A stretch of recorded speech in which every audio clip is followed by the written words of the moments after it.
This is Bob with From the Police 911.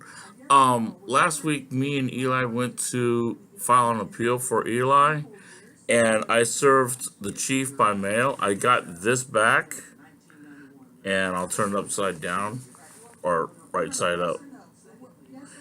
Um, and which shows that the chief was served and stuff like that. I'm really glad that I got this back and that Eli can go forward with his appeal.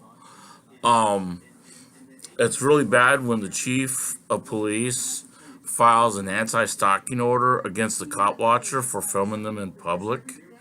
And I really hope that the Court of Appeals deals with this and overturns this extremely bad decision by this judge. Uh, Eli got railroaded.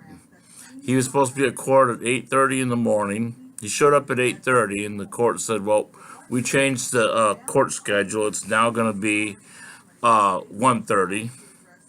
So he showed up at 1:30. They go, "Well, we got these videos, but we can't introduce them as videos. We're going to introduce them.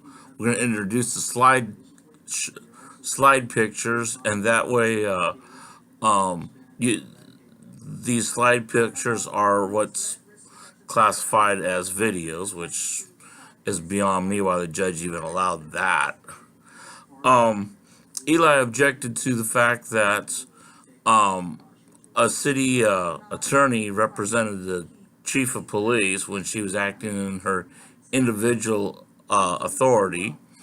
The judge also said that officers and law enforcement are not on their job 24 hours a day. They got time off and stuff like that, which I would challenge under the fact that these law enforcement officers, like the chief, have police cars that they drive around and are with them all the time.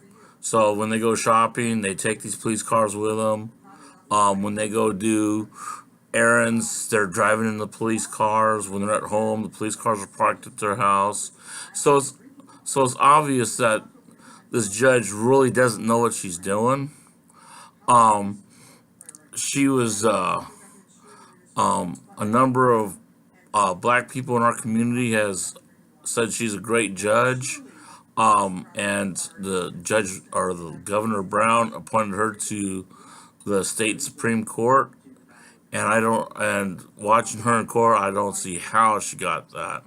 I mean, they brought in some investigative intelligence officer, which recognizes and investigates threats to the police, and has basically testified that cop watchers are a threat to the police.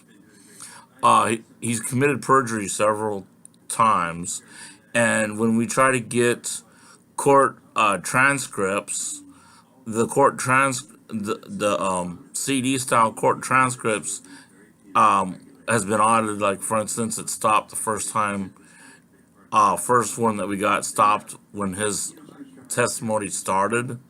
The second one, things were edited out, and you could tell things were edited out in that testimony.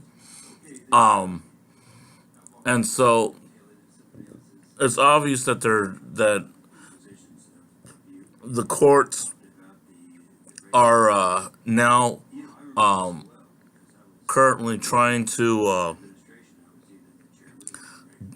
um, do whatever they can to interfere with cop watchers.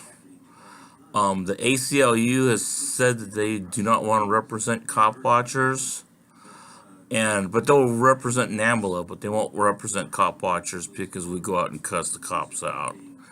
Um, and so um, we are getting some help from other people, but attorneys in the Oregon Bar Association doesn't want to lose their position as far as the courts and law enforcement and politicians go. So we're not really getting any kind of real good legal advice. They just say, well, you gotta go someplace else. You gotta go someplace else. But we're getting all kinds of recommendations, and when we go there, they, of course, they're not interested. So I just want to. This was a special video that I put up saying, hey, I, as a cop watcher, served the chief of police, and I think she is an incompetent piece of something that I'm not going to say. She needs an assistant chief to for the police officers and the authority and the officials in the police department to go talk to this chief of police instead of her on police related issues is like totally ridiculous. I mean, we've had chiefs that didn't need this extra person. That's an extra 200 grand that the city's putting out. And it's just totally ridiculous how the mayor would hire a chief that is totally incompetent and a straight up coward. Let it be known that no cop watcher in the state of Oregon has ever laid a hand on a police officer while cop watching. And while they were a cop watcher, none of them has laid a hand on a police officer, assaulted them, used a weapon against a police officer, or whatever. It just doesn't happen. We teach people, hey, you can film the police and stuff like that. Don't bring a gun. Don't bring a weapon with you. So I just wanted to bring that up. Like I said, the chief is a cowardly piece of doo doo.